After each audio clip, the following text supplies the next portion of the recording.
Hello, my name is Suzanne Verton and I'm the founder of Discover Change, and we're all about sharing tips, strategies and inspiration that can help you to make a positive difference. And today I'm here with Dee Manning. Hi Dee, how are you doing? Hi. Thank you so much for being here today. What we'll be discussing is working with the community, and specifically including Dee sharing some tips for promoting and running community activities and projects. Now, Dee here has very extensive experience. She's been wearing many hats, and you've worked with a lot of different types of groups and individuals and organizations. So it's going to be really good if you could share some of these experiences and some of your journey, but also some of these useful tips with other volunteers and community leaders who are out there as well wanting to make this difference. So Dee, maybe you could just get started by actually describing what is it that you do, and what is your experience in running community groups and activities? Um, well, my role, I wear many hats. So I can be a networker, facilitator, negotiator, planner, organizer, handholder, counselor. You know, You there's so name many it. hats that you have to wear. And that's the beauty of the job. You have to be very flexible, very adaptable, have lots of patience, be able to think quickly on your feet. As a facilitator, having to calm, sometimes some very volatile situations down. So you need a multitude of skills, to do this job, and you've got to care. You've got to care about the people in the communities that you're working. You've got to, think about the environments where people are living and how that affects, their well-being, their social inclusion, their politically, with local authority changes and, in terms of money and funding and services that are available to them. So it's having all the insight of all the partners, stakeholders, statutory, voluntary organisations that can support the communities that you're working with, and get knowledge and resources from these external partners to support communities. Wow, that's a lot of different things you do then. So in that sense, you're almost, like you mentioned there a couple of times, facilitator. So facilitator of what types of projects exactly? So could you maybe give a couple of examples? I know you worked with in a lot of different kind of areas and sectors, but maybe what's the majority of the time that you spend doing? Well, a lot of it's identifying which organisation or school or community group wants to engage in some form of activity, and then it's then making a plan with them, then introducing them to other team members that are then going to start to execute whichever role they need to do to be able to deliver that service. And then it's managing all that, because when you start to delegate work out, then that person could have other activities that they've got going. So you have to manage it. You have to check in with them people and, can you deliver this? Have you got this resource? Have you accessed it yet? Have you got funding for it? Have you got it? When can it be delivered? Have you done the risk assessment? Have you got your DBS check? So it's asking all these questions and checking, having a timeline, having a plan, having a tick box, to make sure that all the resources that you need for each person that you've delegated to is in place and it's done. And if it isn't done, well, why isn't it done? How are you going to resolve it? When are you going to resolve it? I need to know within the next 24 hours or 48 hours, because if you haven't resolved it, then we need a plan B or a plan C or a plan D. And that's where the flexibility comes in, I take. Yeah, or plan Z. Yeah, and I think that's very good there what you shared. Obviously, clearly very busy role. So you're almost like facilitating, making sure that all of these community activities are happening and are communicated properly. And that's, I think, such an important part in what you do. You mentioned there the keyword, probably stakeholders, is making sure that you understand what the school needs, what the children needs, what the parents need, what the organization, what you need. So there's a lot of people involved when it comes to organizing these community activities. And, you know, you actually mentioned there quite a few key skills. You mentioned about being very organized and patient. So what other skills do you think you've especially developed, or you think that are very essential in order to engage with these communities and perform in your role? You need, well, the first thing is building trust, because if you haven't got them trust, then they're not going to engage with you. So by building trust, it's taking time, it's turning up, it's making them phone calls.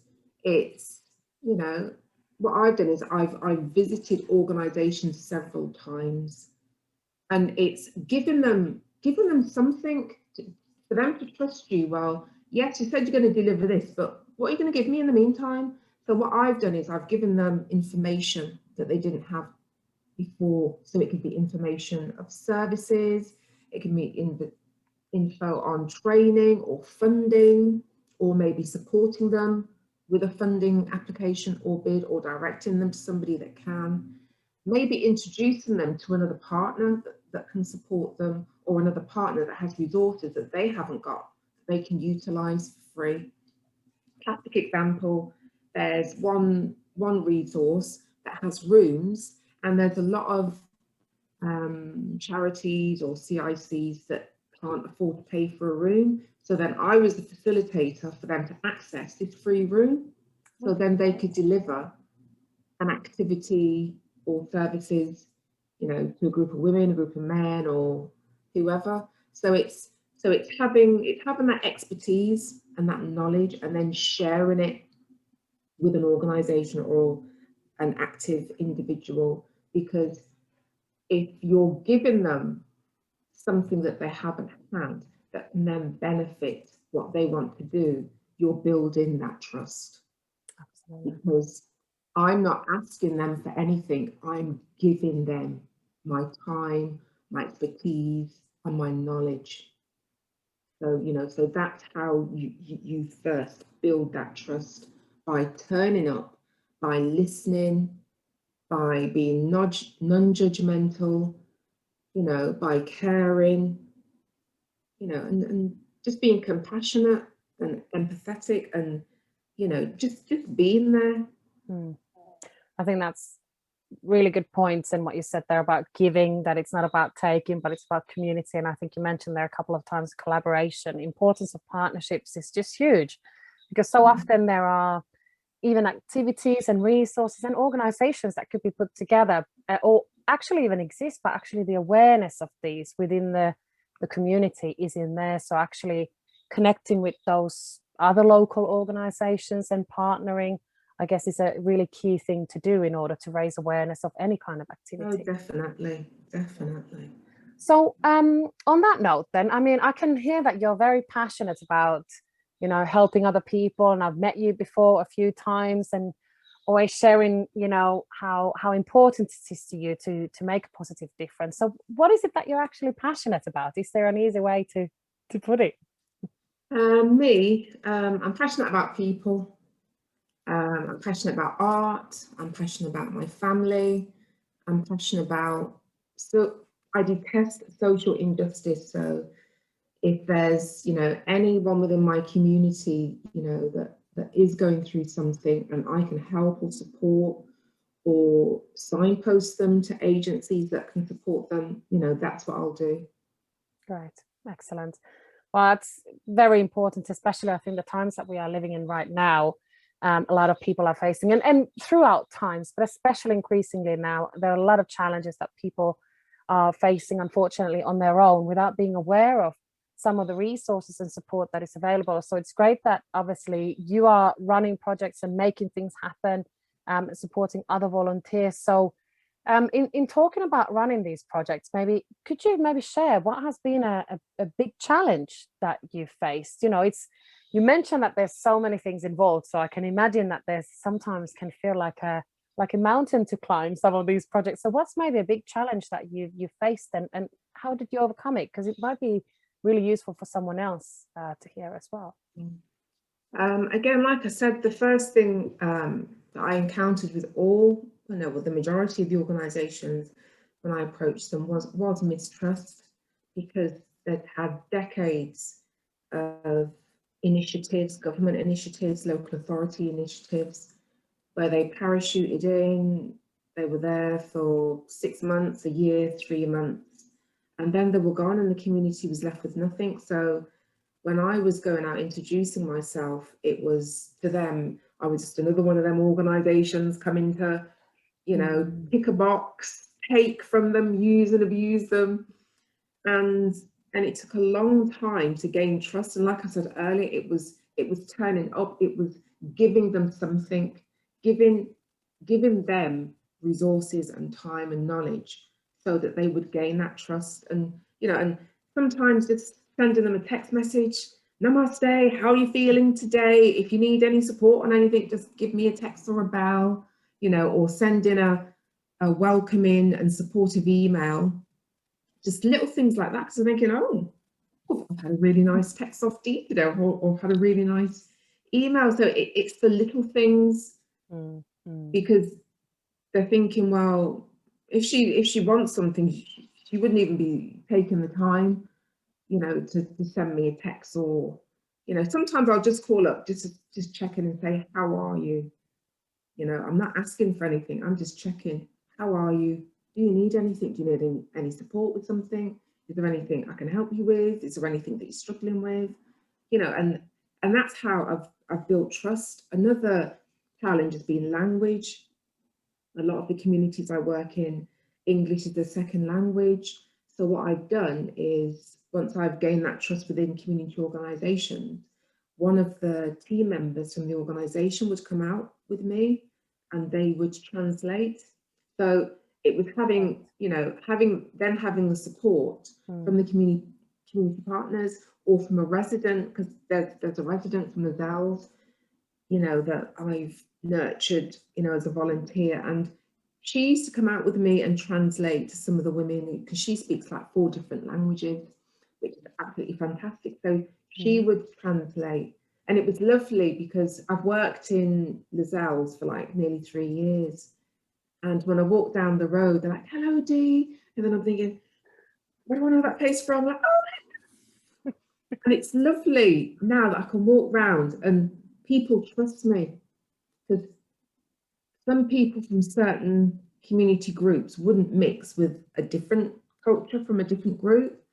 So for me as a Black woman, to walk around a community where there's predominantly Muslim or Bangladeshi, Pakistani, Persian residents, and be acknowledged and they trust me, you know, that's huge, you know. And like with the one woman, she's like the go-between between a group of women in her community. And she's called me sometimes at 11 o'clock at night, you know, with domestic violence. And then I'll be, say, stay on the phone, then I'm then accessing information and support for her to then support her friend or neighbour. And then I say, once you've got once you've connected with them, contact me tonight, send me a text to let me know what you've done. And she's done that. So I feel, you know, I'm quite humbled at the fact that Muslim women, some Muslim women in that area, will phone me when they're vulnerable. You know, I'm a trusted source that they can come to when they need help and support, 24/7 apparently. It looks like it, doesn't it? Well, that is just great. That is just great to hear, Dee, because see what a difference you've made in that community, and breaking barriers and maybe bias and prejudices. And like you've said, I think it's great what you've done there, because it takes time. And actually, and it's not just about time, but it takes consistency. And I think what you said there, it was just so important, I think, for anyone who wants to make a difference and create change in their community, is to keep the connection going, keep the momentum going. Don't let people to fall off the the wagon, and actually just to keep that engagement and not ask anything, but actually be giving and be compassionate. So I think that's sometimes forgotten in the hectic world that we're living in. So actually, when as a community leader, as a a person of who is trusted, it's great to be in that position. But I'm sure that it's taken some of that time. So in terms of then, and I can hear that there's great success there as well. There's a great success because it was first a challenge, but then you converted that challenge into an opportunity, so to say, and learned a great deal along the way. So what maybe other great successes have you had? Because someone else might sometimes think, I'm trying really hard, I'm doing so much, and I know that you work with a lot of individuals and organizations, first thinking, oh, is this really going to go anywhere? What can I do? But actually then after a little bit of effort and push, there's a great success in the end. So if you've got a couple of examples. Yeah. As an organization, I started working with, February 2000, no, it would have been the September the year before. So 2018, September, I started working with them. It was in collaboration. It was a whole community thing, working with the NHS, local councillor, and it was a health summit. And my organisation was donating a cycling hub. So they donated 20 bikes. They supported the organisation with a questionnaire, with a health questionnaire, and then evaluated that. In the process, I had to get the team together with all the services, because it was going to culminate on a family day where, there was a lot of dignitaries from the NHS, from Sport England, from other partners, from other local delivery pilots that came because they wanted to see, what we were doing and how this health summit was going. So, we had a lot of important people turning up. So I was like, oh, a bit nervous. But it took, I think we did it over, I think it was like 3 months. So there was lots of keep communicating with the partner organisation. There was a lot of consultation with residents. There was a lot of walking the streets, talking to residents, local businesses, local surgeries. There was a lot of collaboration within the team, organising the marketing, organising all the different delivery teams that were going to, like bikes and run and active parks, all the activators that were going to be involved, making sure we had all the resources. The biggest thing was the building of the hub, because it's having to check, have you got a carpenter? Have you got the tools? And then they'd say, oh, the carpenter's started, and I'd go in there and I'm like, well, I'm here and nothing's started yet. So I was like constantly checking I had my lecturer head on. Every 2 days I was checking, well, he hasn't started yet. Where's the carpenter? Has he made contact with the organisation yet? Has he even got the tools and equipment? So it was constantly checking that the carpenter was building the hub. And then it was the bikes, ordering the bikes team, ordering the bikes. I think there was like 12 adult bikes, 8 children's bikes. So confirming that the bikes had arrived with the organisation, and then organising, who was going to be delivering the bikes from wherever they were being stored to the actual host organisation. And then it was doing all the marketing and then the promoting of it on social media, contacting schools, visiting all the local schools, talking to the headmasters, and then they were then assigning me to a community teacher that I could then work with, and then telling them about what we were doing. And then once the marketing was done, the leaflets were designed with all the correct text and all the correct information. It was then walking around all the schools, delivering to all the schools. And I remember it was absolutely freezing, and delivering some leaflets to the local councillor. And he lived at the end of this very long road, and it was ice cold freezing, and my bladder, the cold affected my bladder, and I'm thinking, when am I going to get to his house? When am I going to get? I'm walking down this road, and I knock on the door, and it was his mother-in-law, and the first thing Anna says, hello. I'm Dee Manning, I'm here for a counsellor. I pronounced his name, and I said, I beg your pardon, but can I use your toilet? And she went through there, and I just put the lift down, and I ran through the house because I was just bursting. And then came out, she made me a cup of tea, and then the counsellor came and we were chatting. But I thought, what? My first encounter of entering a counsellor's house was diving to the toilet. And then we started maybe Nothing like first impressions, right? Yeah. Oh, that's funny. What you I get? hope the end went well, though. It was the Yeah. You know, and then it was, and then building my relationship with him, you know, talking about the event was going to happen within the next few weeks. So we were talking about, you know, what was going to happen on the day and checking that everything was confirmed.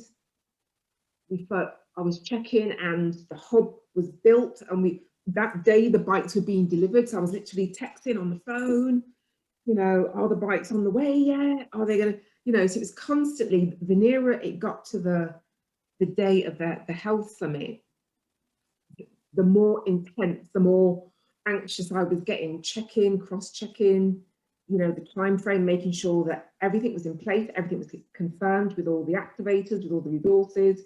We knew who was driving the vans, who had their DBSs, they knew what time they were going to turn up, making sure all the IT equipment was going to be there to project, because they were going to be projecting onto a big screen, because we had guest speakers from the NHS that were going to be speaking from the hospital. So it was, you know, so it was a big operation, you know, and a huge collaboration across the teams of the organisation that I was working in.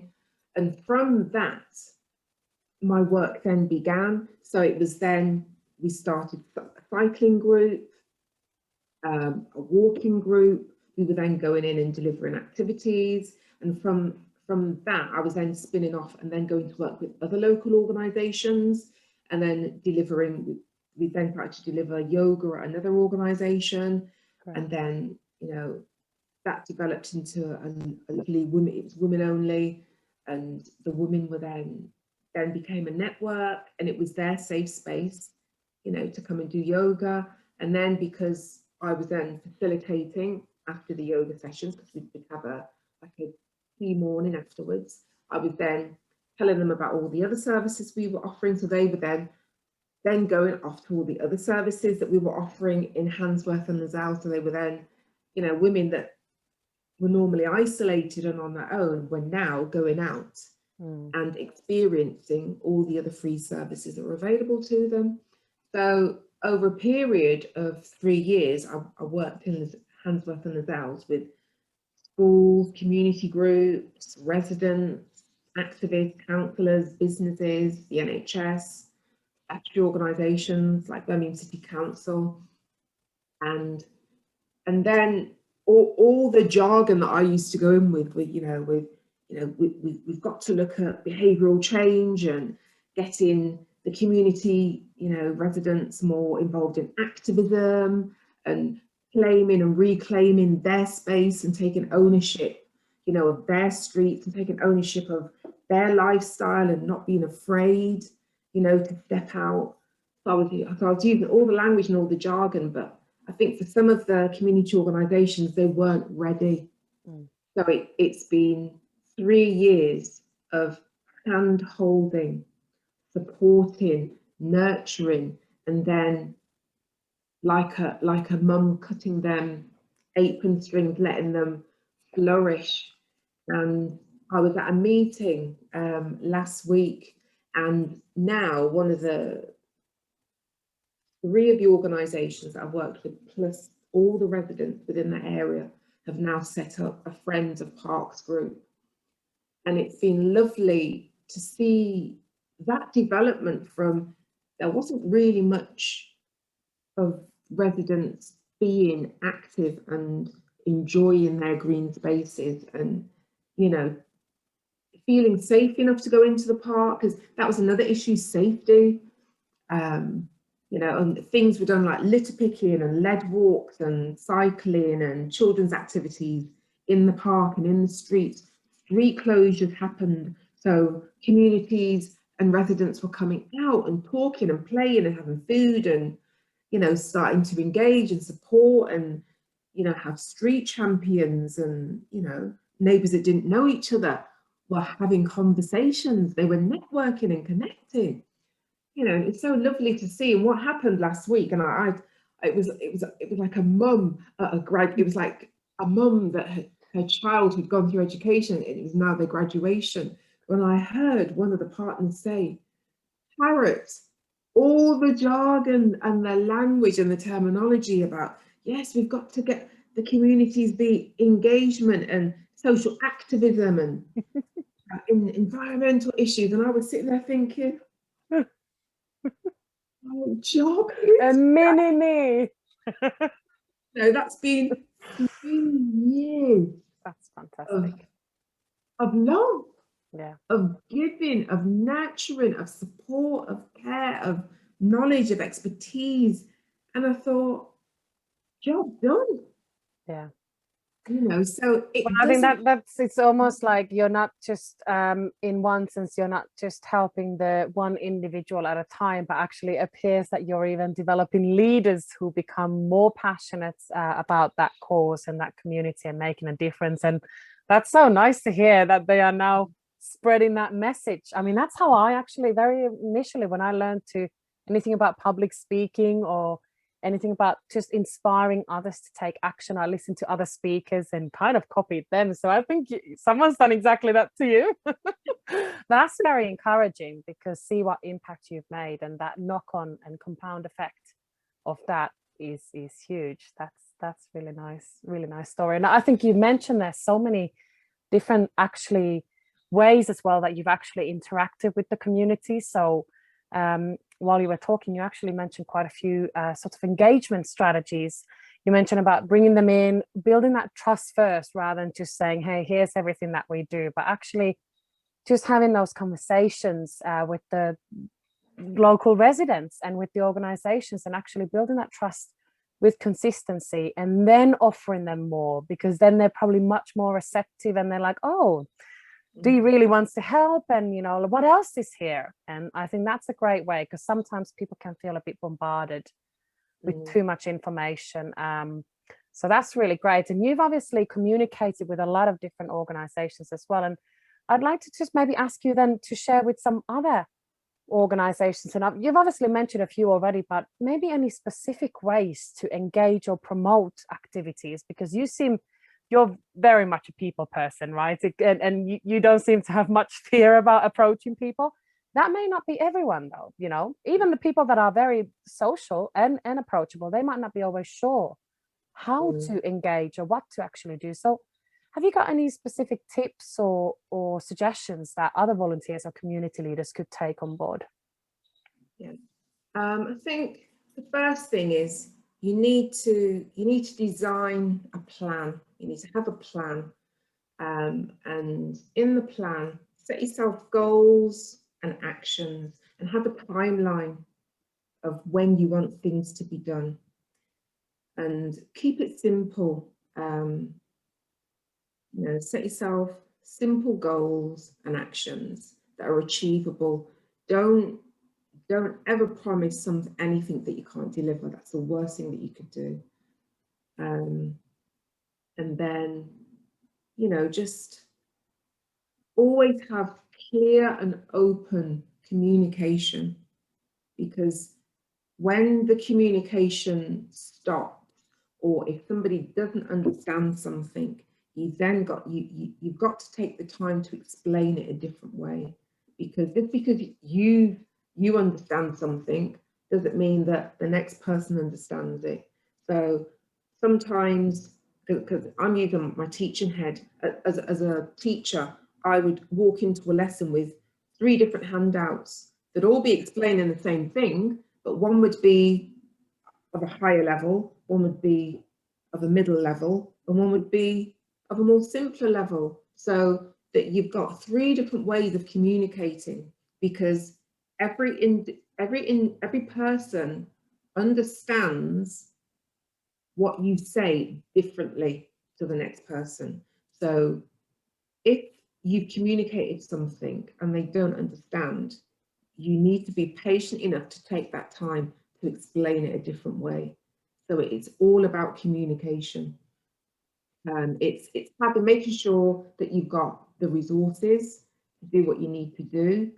You know, if you haven't got a huge budget, you know, ask a friend, you know, can you design a poster? Ask a resident. You know, you don't have to do everything yourself. There must be people that you know that can support you to, you know, design and print a poster. Even simple things. I've written text for an email for a volunteer or a colleague or an organisation because they don't know how to write an introduction email to somebody. So just doing simple things like that. And I've written many of them for people, you know, an introduction email or an introduction letter, or, you know, so don't be afraid to ask somebody to write something, or if you've written something, get somebody to proofread it. No, don't be afraid to ask for help. That shows your strength by asking for help. There's nothing wrong in asking for help. That's how you develop as a volunteer, as a leader, by asking for help, you know. So, and other things like identifying what the priorities are. It could just be a morning session that you're going to do with somebody, but to achieve that, you've done the plan, you've done the timeline, you've got the resources, but then you have to prioritize what's the first two important things that you have to do first before you can get to Z, you know. So have a list of priorities and go down that list, and then as you're going down it, make sure that you've actioned it, date when you've actioned it, and if you've signed it off to somebody else to do, put that person's name with their contact details, and then put in there, going to check in 2 days, 4 days to make sure that they've done that. So if you're delegating your priorities, check in with that person that you've delegated to. Make sure that they understand what is being asked of them. You know, don't just ask somebody to do something and you're presuming that they know how to do it, and they haven't got the confidence to say, well, you know, say, well, I don't actually know what I'm doing, and they just sit there and do nothing, you know. So explain whenever you're handing over a task, explain what you want that person to do, you know, and do it in an open and soft way so that they can feel that they can say, well, I don't understand. Because if you explain in a way where they're too afraid to ask for support, then the job's not going to be done. Absolutely. You know, so it's the soft skills that you need, you know, whether you're a volunteer or a leader, you know, when you're building a team, whether it's a team of volunteers, whether it's a team within your workforce, it's having the soft skills, you know, to delegate work, to communicate something, to hand over something, to train somebody, or if you need support from them, it's the soft skills. Absolutely. And I think that's so important, especially in many people, leaders, especially maybe supervisors who take on a bit more responsibility, tend to have a bit of a, I'll do it myself, I'll sort it myself, I've done it before, might as well do it myself, it gets done in the best way. And that can get you so far, but that actually doesn't take you very far at all. And I think you're absolutely right in saying, ask for help. There's a great saying, your weakness is someone else's strength. So something that might take you so long, actually someone else would be happy to do it and would not even get stressed out about it. If anything, they'd probably be excited to do it. And actually giving people responsibilities involving the residents, the community in creating the promotional stuff. I think that's a great point. And I think actually I'd just like to, I remember once we met before and you mentioned about this great thing that you helped an organization with, because you mentioned there about helping others to write the introductory letters, their introductions, emails.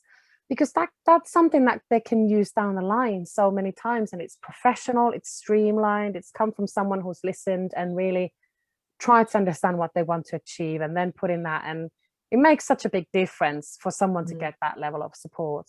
But I remember you mentioned one lady that you supported once with a bid, and as I remember, you mentioned that she tried many times, didn't quite succeed.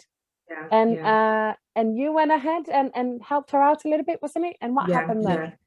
Yeah, it was like, because we literally had 4 days, and that's the thing with community organisations, they'll drop it on me at the last minute, even though they've had the application for 6 weeks. And so she sent me the application, and I looked at it and I thought, you haven't even read, you haven't answered the questions. So I'm going through, putting all the suggestions in, sent it back, and then it came back, and I thought, oh, we've got 3 days now. So I phoned her and I went, do you trust me?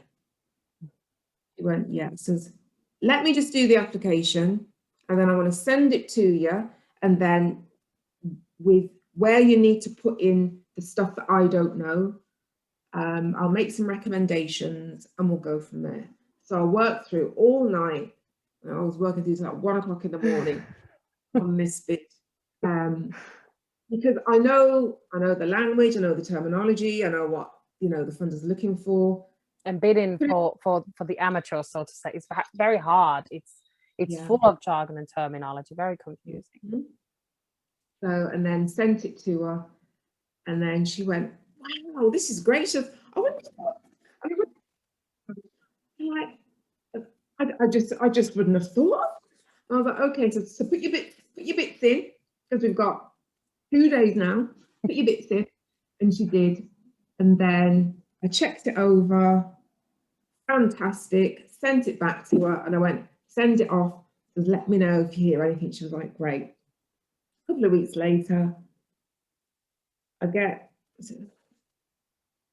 a text. We got it, and I'm like, I don't know. So I phoned her, and I was like, we got what? She went, I got the funding, and I was like, oh. She says, you don't know how much I appreciate this, with all the support and all the time that you put in. She says, I have been applying for funding for 40 years. 40 years I've written 40 lots of bids and never been successful. So this is the first time in 40 years wow I've ever had funding. And I was like, now that puts things into perspective as to what that commitment from you and wanting to go the extra mile, the kind of extra mile that not many people will want to do, or even if they want to, there's always something else. Of course, life comes, but then when you've spent time with these people, you see that they just want the best. They're making a great difference, but there's the business side of things can be hard sometimes for these community leaders, because they're not out there it's not about the money necessarily. It's also about the money, but at core, it's about making a difference. And sometimes that gap to get the funding, it can be so stressful and many years of failure. So well done, that's huge. And now obviously this is something that she can use down the line as well. So she can, it probably was very helpful to see herself in the business from a different perspective. And I think that's I hope that whoever is listening will get inspired and to do that, to go the extra mile, because I know you do that a lot. And sometimes it can be a dangerous route, because you love doing so many things, and sometimes those people get even more tasks and responsibilities. But I think that's you've been constantly offered more opportunities and responsibilities, and you progressed so much, haven't you, in your career, because you're always willing to take on a new challenge. And probably they say there somewhere, oh, Dee will sort it out. She'll probably but I am learning to say no now. No, I'm sorry, but I haven't got capacity. Because like they say, you can't pour from an empty cup. That's it. Exactly. So And I think that's a good tip to add as well to everyone is, yes, be giving and contribute the best you can, but at the same time, exactly spot on what you said, you can't give if you haven't got much to give. So, you know, having that balance. And actually you're a lady of many talents for sure. You do meditation and you do things like this. Was actually resources available online as well to go through your meditation and breathing techniques and things like that, because I think you've gone through that journey yourself, is that you can do and do and do, but actually your personal well-being is such crucial as well. Would you say any final tips for any volunteers or leaders who are out there wanting to make a difference, not sure, sometimes feeling a bit overworked or anything like this? Any final tips or inspiration? Yeah, just knowing when to take time out. You need to take time out. You can't do 100 miles an hour 24/7. You have to, there's nothing, don't feel guilty about looking after your well-being and your health. You have to, you can only, like we said earlier, you can only give so much. So it's looking after yourself and protecting your mental health. But, tips are, as a volunteer or as a leader, be creative, be honest, and think outside of the box.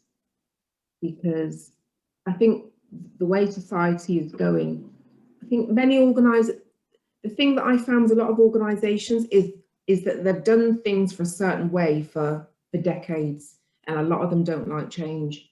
So if you go in there and say, yeah, we're going to do it this way, la la la la la la la, straight away the wall's going to be up.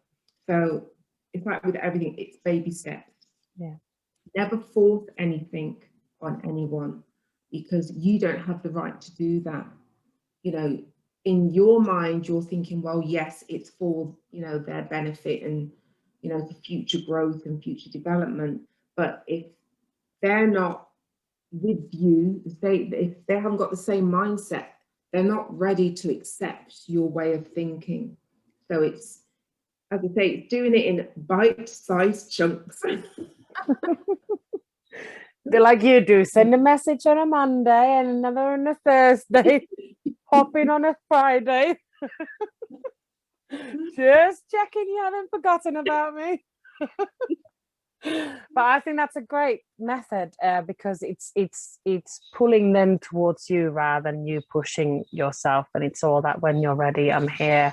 And clearly, like you mentioned before, you become this, real source of trusted information and inspiration to people. And I, just thank you on behalf of obviously everything and everyone, what you're doing, and even the things that sometimes we don't get thanked for because no one else sees them. But that's, I guess, the reason why you're doing what you're doing, because you love to see that great progress and transformation that people are achieving because of the thing that you do. So thank you so much, Dee. Yeah. I mean, I could ask you a ton of other questions. I'm truly inspired myself, to be honest, and how you talk about the importance of communication and collaboration and that change. And it starts from ourselves, doesn't it? And then only with that commitment you can take it for others as well. And thank you so much for coming to share your journey and your experiences and some amazing tips as well. Yeah, we'll definitely be meeting again soon, and good luck with everything, all the upcoming future busy projects. Thank you, Dee. Bye bye. Bye.